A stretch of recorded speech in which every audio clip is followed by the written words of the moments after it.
March 2016, an announcement in Tokyo quietly closed one of the most important chapters in the history of domestic engineering. Toshiba Corporation, the historic Japanese conglomerate that invented the commercially successful automatic electric rice cooker, agreed to sell its home appliance division. For approximately $473 million, the Chinese manufacturing giant Midea Group acquired an 80.1% stake in Toshiba Lifestyle, along with a 40-year global trademark license. Overnight, the Japanese engineers who had spent decades refining thermal heating algorithms and the generations of families who relied on grassroots neighborhood repair networks found their trusted brand permanently tethered to a foreign manufacturing ecosystem. The physical appliances sitting on kitchen counters still functioned perfectly. The famous red logo remained entirely familiar, but the historic domestic engineering system that originally built that consumer trust had completely collapsed. The real story of Toshiba is not simply the story of a corporate buyout. It is the story of how engineering, family life, and consumer trust changed together, and how a company that built its empire inside the kitchen eventually grew too massive to remember how it got there. Every week, we reconstruct the stories behind the appliances, factories, engineers, repair shops, and family routines that quietly shaped everyday life. Subscribe if those forgotten industrial memories still matter to you. To understand what Toshiba actually achieved, one must look closely at the physical reality of the Japanese kitchen before 1955. Cooking rice was not a matter of pressing a plastic button. It was a grueling, labor-intensive routine dictated by the kamado, a heavy, traditional wood or charcoal-fired stove built directly into the kitchen architecture. For the homemaker, the process demanded constant physical presence, deep sensory attention, and an immense tolerance for exhaustion. The daily routine frequently began before 5 o'clock in the morning, in kitchens that were often freezing in the winter. A fire had to be carefully built and maintained. The rice, washed in cold water, was placed into a heavy iron pot. The heat required precise, continuous management. According to a traditional Japanese proverb passed down through generations, the fire had to be weak at first, then strong, and the heavy wooden lid could never be removed, even if a baby cried. Women stood in soot and wood smoke, adjusting the draft, listening intensely to the sound of bubbling water, and smelling the steam to determine exactly when the moisture had evaporated. If the fire was extinguished too early, the rice was hard, watery, and inedible. If it burned too long, the rice scorched at the bottom, wasting precious post-war food rations. It was a daily physical burden that tied women entirely to the domestic hearth. Following the Second World War, as Japan rapidly rebuilt its national electrical grid, several companies attempted to automate this specific domestic chore. Conglomerates like Mitsubishi and Matsushita, which would later become Panasonic, introduced early electric cookers. However, these early devices were deeply flawed. They were little more than primitive electric heating coils placed beneath a metal pot. They required just as much constant supervision as a wood fire. If a consumer plugged the machine in and walked away to tend to children or other chores, the heating element would continue to run indefinitely, burning the rice or potentially starting an electrical fire. They were electric, but they were certainly not automatic. In 1953, Toshiba, then operating under the name Tokyo Shibara Electric, decided to pursue a genuine solution. The project was championed by Shogo Yamada, an executive who understood the vast commercial potential, and assigned to Yoshitada Minami, an independent water heater engineer. Minami operated a small, unglamorous workshop in Tokyo. He did not have modern digital sensors, software algorithms, or complex circuit boards. He had basic metals, heating coils, and an incredibly difficult physical problem to solve. Water boils at exactly 100 degrees Celsius. As long as liquid water remains in a cooking pot, the temperature of the vessel will not rise above that specific point. But the very moment the water is fully absorbed by the rice or evaporated into steam, the temperature of the metal pot rapidly and predictably spikes. Minami realized that if he could design a mechanical switch that detected this exact temperature spike, the machine could turn itself off. But creating a sensor that worked consistently, whether in the freezing rural kitchens of northern Hokkaido or the humid, sweltering summers of Okinawa, proved exceptionally difficult. The company had identified the most important household problem of the era. A solution was finally taking shape on a wooden workbench. The breakthrough, 04-45-08-30. Music. In December 1955, Toshiba introduced the ER4. It was a heavy, somewhat awkward-looking appliance that resembled a thick metal bucket, but it represented a flawless piece of practical domestic engineering. The ER4 utilized a unique double-pot system. The homemaker placed the washed rice and water into an inner aluminum cooking vessel. This vessel was then placed inside a larger, heavier outer pot. Between the two pots, the user poured a specific, measured amount of water. When the machine was plugged in and turned on, an electric heating element boiled the water in the outer chamber. This indirect heating method generated an enveloping steam that cooked the rice gently and evenly, completely preventing the bottom layer from burning. But the true engineering breakthrough was located deep inside the base of the machine, safely isolated from the moisture.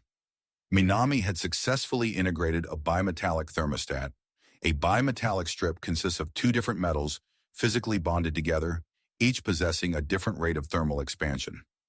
Minami designed the thermostat so that when the water in the outer pot completely evaporated, the temperature inside the chamber would suddenly rise past 100 degrees Celsius. At that precise moment, one metal expanded faster than the other, causing the bimetallic strip to physically bend under the intense heat.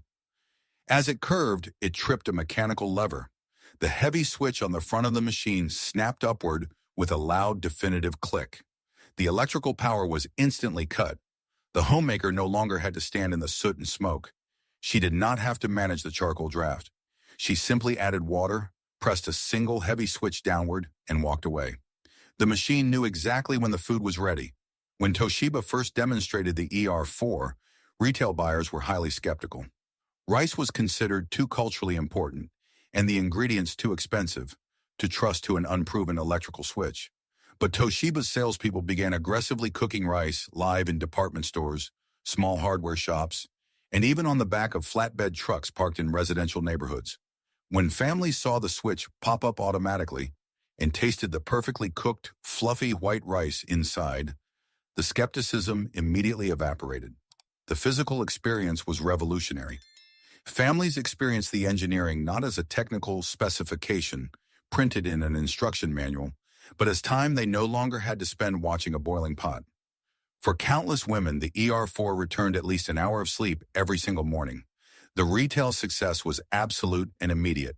In its first year, Toshiba scaled production rapidly, manufacturing roughly 200,000 units a month as factories struggled to keep pace with soaring demand.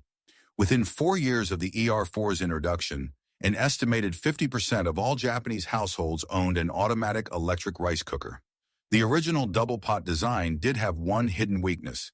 It was bulky and required precise water measurement in two separate chambers.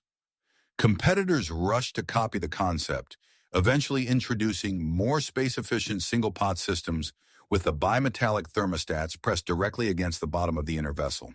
Toshiba quickly adapted, refining its own designs and rapidly expanding its manufacturing base. The company had established an unbroken bond of consumer trust, transforming a small mechanical click into the defining sound of the modern kitchen. But maintaining that trust would soon require competing on a scale and a level of technological complexity the company could not yet imagine. Through the 1960s and 70s, Toshiba's appliance division entered a period of extraordinary domestic dominance. The company heavily expanded its manufacturing facilities across Japan. Massive assembly lines moved with rhythmic precision, turning out millions of units destined for domestic retailers and growing export markets across Southeast Asia and the United States. As production scaled, the rice cooker lost its early industrial, heavy appearance.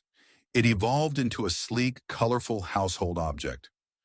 By the 1970s, Toshiba cookers were frequently adorned with vibrant floral patterns, matching the optimistic aesthetic of a rapidly modernizing society. The physical object became friendlier, featuring retractable power cords, locking lids, and lighter, easier-to-clean non-stick inner pots. During these decades, the Toshiba logo became inextricably woven into the fabric of daily life. Surviving household photographs from this era frequently show a Toshiba cooker sitting proudly on a kitchen counter or a dining table.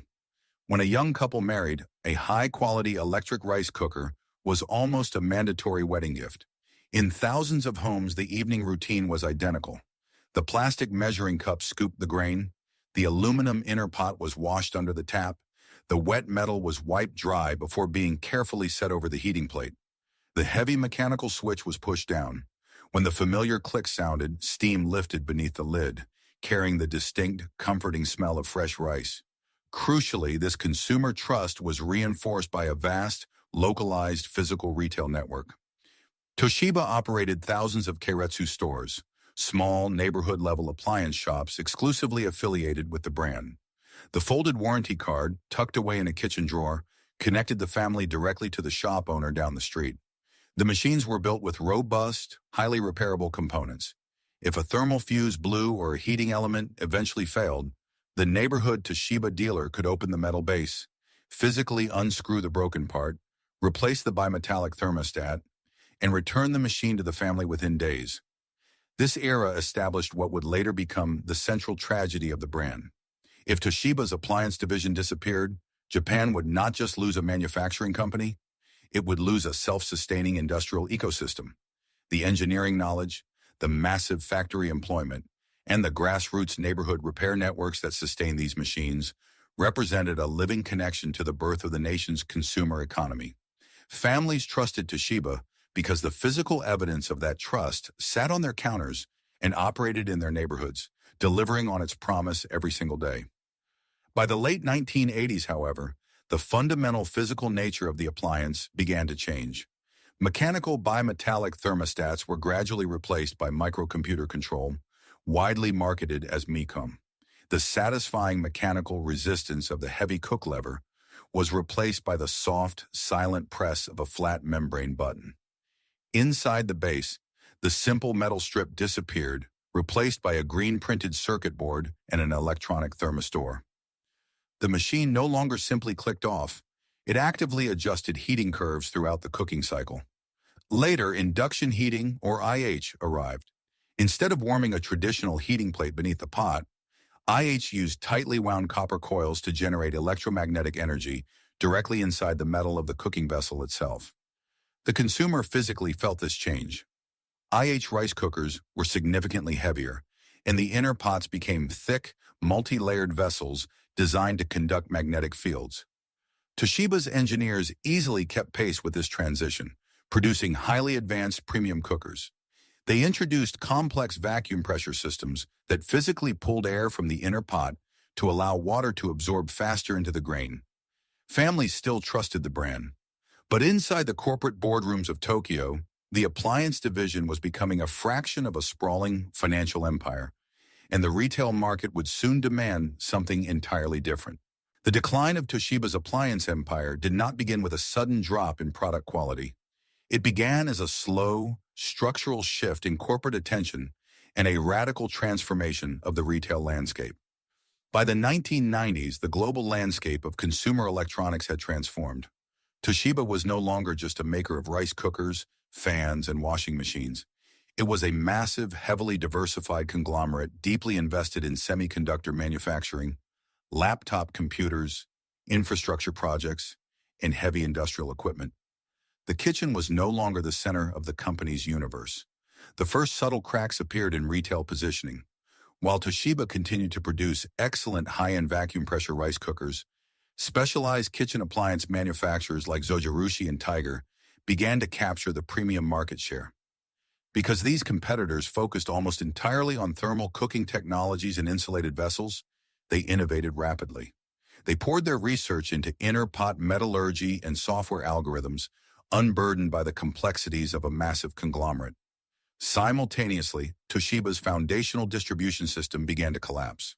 The rise of massive big-box electronics retailers, such as Yodobashi Camera and Yamada Denki, destroyed the neighborhood keiretsu store model. Families stopped buying appliances from the local Toshiba repairman who knew them. Instead, they walked into brightly lit megastores where a Toshiba rice cooker was just one cardboard box sitting on a long metal shelf, placed next to 50 competing models from Panasonic, Hitachi, Sharp, and Zojirushi. The technology shift also permanently altered the repair culture. When an older mechanical cooker broke, It was a physical failure that could be visually diagnosed and cheaply fixed. But when a modern MyCom or IH cooker failed, it was usually a software or sensor failure. Local technicians could no longer simply solder a broken wire or replace a bending strip of bimetal. If a green-printed circuit board malfunctioned, the entire board had to be ordered and replaced. The repair became so expensive that consumers frequently threw the heavy appliance away and bought a new one. As the new millennium progressed, the manufacturing reality shifted yet again. The unmatched formidable scale of Chinese manufacturing was pushing global appliance prices drastically downward. Companies like Midea and Supor were producing tens of millions of units annually, building vast, hyper-efficient supply chains and component ecosystems that Japanese domestic factories simply could not match in cost. Many historic brands survived this transition by shifting completely to OEM, or original equipment manufacturer production. They allowed massive Chinese factories to design and build their entry-level and mid-tier machines, merely placing their familiar logos on outsourced products. Toshiba also engaged in extensive outsourcing to remain price competitive on store shelves. But Toshiba's fatal wound did not come from the appliance market at all. It came from a catastrophic miscalculation in a completely different sector of its business.